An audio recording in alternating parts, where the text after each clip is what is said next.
Welcome to MANO 360. Friends, நாம் இன்றைக்கி வந்து 1 pot ரசம் சாதம் செய்யலாமா? செய்யலாமே, சொல்லு. அதுக்கு என்ன வேணும்னா, ஃபஸ்ட்டு வந்து ஒரு 3/4 டம்ளர் அரிசி, எதால நீங்கள் அளந்துக்கிறீங்களோ அதில் ஃபஸ்ட்டு 3/4 டம்ளர் அரிசியை வச்சுக்கோங்க. அது 1/4 டம்ளர் துவரம்பருப்பு போட்டுக்கோங்க.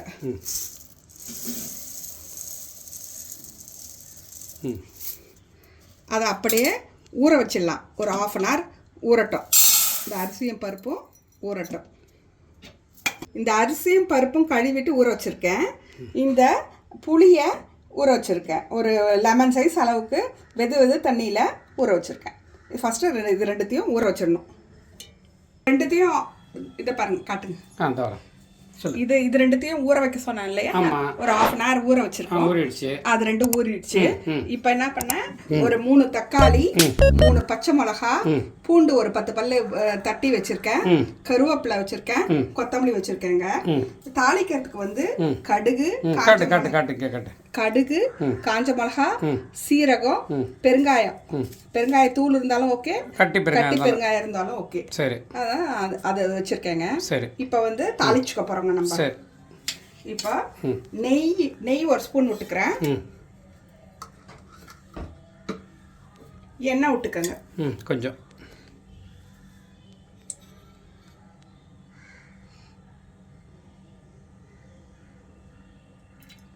இப்போ எண்ணெய் காஞ்சிச்சுங்க.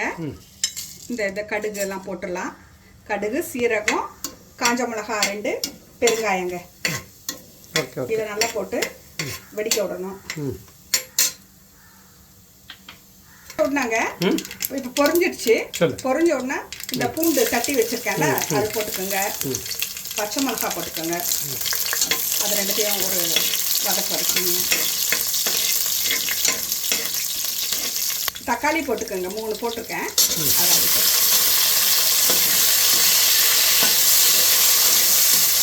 தக்காளி நல்லா முக்கால்வாசி நல்லா குழஞ்சிச்சு பாருங்க. அந்த டைம்ல இந்த கருவேப்பிலை, கொத்தமல்லி போட்டுக்கோங்க. அதை ஒரு இது பண்ணிக்கோங்க. மஞ்சப்பொடி ஒரு 1/2 ஸ்பூன் போட்டுக்கோங்க.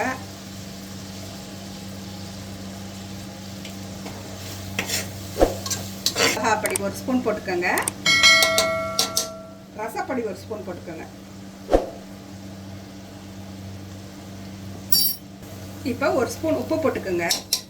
அப்புறமா நம்ம செக் பண்ணிவிட்டு போட்டுப்போம். இப்போ 1 ஸ்பூன் உப்பு போட்டுக்கலாம். இப்போ 5 டம்ளர் அந்த புளி தண்ணியும் சேர்த்து 5 டம்ளர். இப்போ நம்ம 1 தானே இந்த டம்ளரால் இது பண்ணோம், அதை 5 டம்ளர் தண்ணி ஊற்றணும். 2வது இது புளி தண்ணி.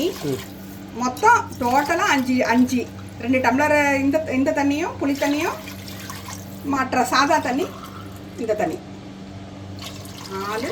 5 டம்ளர் ஊற்றிக்கணும். இப்போ வந்து 1 ஸ்பூன் சீரகத்தூளும் 1 ஸ்பூன் மிளகுத்தூளும் போட்டுக்கோங்க.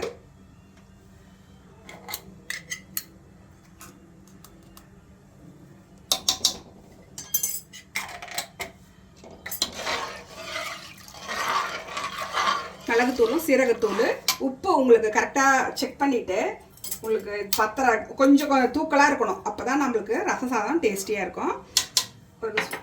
எவ்வளோ வேணுமோ பார்த்து நீங்கள் செக் பண்ணிக்கோங்க. வச்சு தண்ணி அந்த இது பண்ணி பார்த்தா கொஞ்சம் தூக்கலாக இருக்கணும். கொதிக்குது இல்லையாங்க, தண்ணி கொதிச்சுருக்குல்ல, அப்போ வந்து இந்த அரிசியும் பருப்பும் போட்டுக்கலாம்.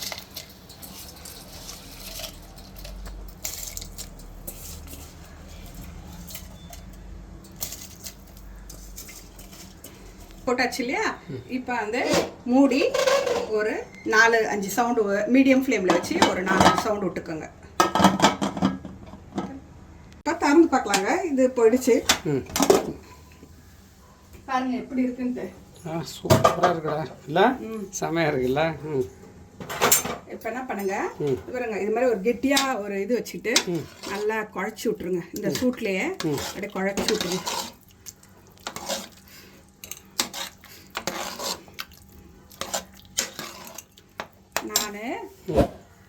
நான் அந்த வெல்லம் போடணும்னு சொல்கிறத மறந்துட்டேன். அது சேர்த்துக்கோங்க, கொஞ்சோண்டு வெல்லம் சேர்த்துக்கோங்க.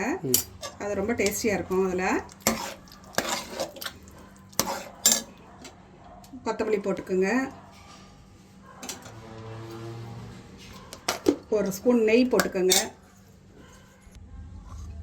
நல்லா 1 ஸ்பூன் நெய்யை மேலே போட்டுக்கோங்க. இப்போ நல்லா இது பண்ணி விட்ருங்க. குழச்சி விட்டுருங்க. குழச்சி விட்ருந்தாங்க. ரொம்ப அருமையாக இருக்கும். எப்படி வந்திருக்கு பாருங்கள். ரொம்ப நல்லாயிருக்கும். சுட சுட ஈஸியாக டக்குன்னு செஞ்சிடலாம்.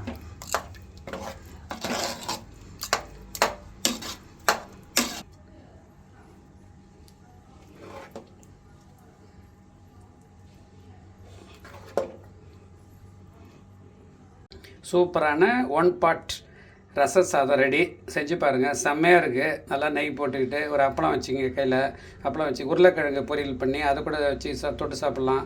ரொம்ப அருமையாக இருக்கும். செஞ்சு பாருங்கள். ஈவன் குழந்தைங்க கூட ரசம் பிடிக்கலன்னா கூட இது அழகாக சாப்பிடுங்க. இதுங்க குழஞ்சி இருக்கிறதுனால சூப்பராக சாப்பிடுங்க. செஞ்சு பாருங்கள்.